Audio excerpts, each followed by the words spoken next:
ലോക സിനിമയിലേക്ക് കാഴ്ചയുടെ വസന്തം തീർത്ത് 28ാമത് രാജ്യാന്തര ചലച്ചിത്രമേളയ്ക്ക് കൊടിയിറങ്ങി. മികച്ച ചിത്രത്തിനുള്ള സുവർണ ചകോരം ജാപ്പനീസ് ചിത്രം ഈവിൾ നോട്ട് എക്സിസ്റ്റിനാണ്.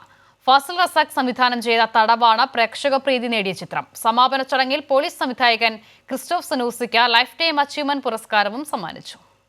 എല്ലാ തിയേറ്ററുകളിലും പ്രേക്ഷകരുടെ വൻ പങ്കാളിത്തം, കുറ്റമറ്റ സംഘാടനം, മികവ് പുലർത്തിയ ചിത്രങ്ങൾ, 8 രാപ്പകലുകൾ നീണ്ടുനിന്ന രാജ്യാന്തര ചലച്ചിത്രോത്സവത്തിന് പ്രൗഢഗംഭീരമായ സമാപനമായി.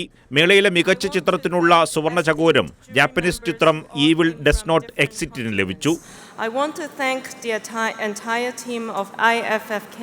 മികച്ച സംവിധായകനുള്ള രജത ചകോരവും മികച്ച ഏഷ്യൻ ചിത്രത്തിനുള്ള നെറ്റ്പാക് പുരസ്കാരവും സൺഡേയുടെ സംവിധായകൻ ഷോക്കർ കോലിക്കോവിനാണ്. മലയാള ചിത്രമായ തടവാണ് മേളയിലെ പ്രേക്ഷക പ്രീതി നേടിയ ചിത്രം. മികച്ച നവാഗത സംവിധായകനുള്ള രജത ചകോരം തടവിന്റെ സംവിധായകൻ ഫാസിൽ റസാഖ് സ്വന്തമാക്കി.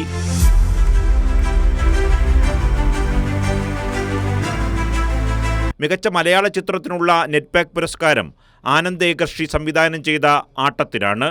B32 മുതൽ 44 വരെ എന്ന ചിത്രത്തിന്റെ സംവിധായിക ശ്രുതി ശരണ്യമാണ് മികച്ച മലയാള നവാഗത സംവിധായകർക്കുള്ള ഫിപ്രസി പുരസ്കാരം സ്വന്തമാക്കിയത്.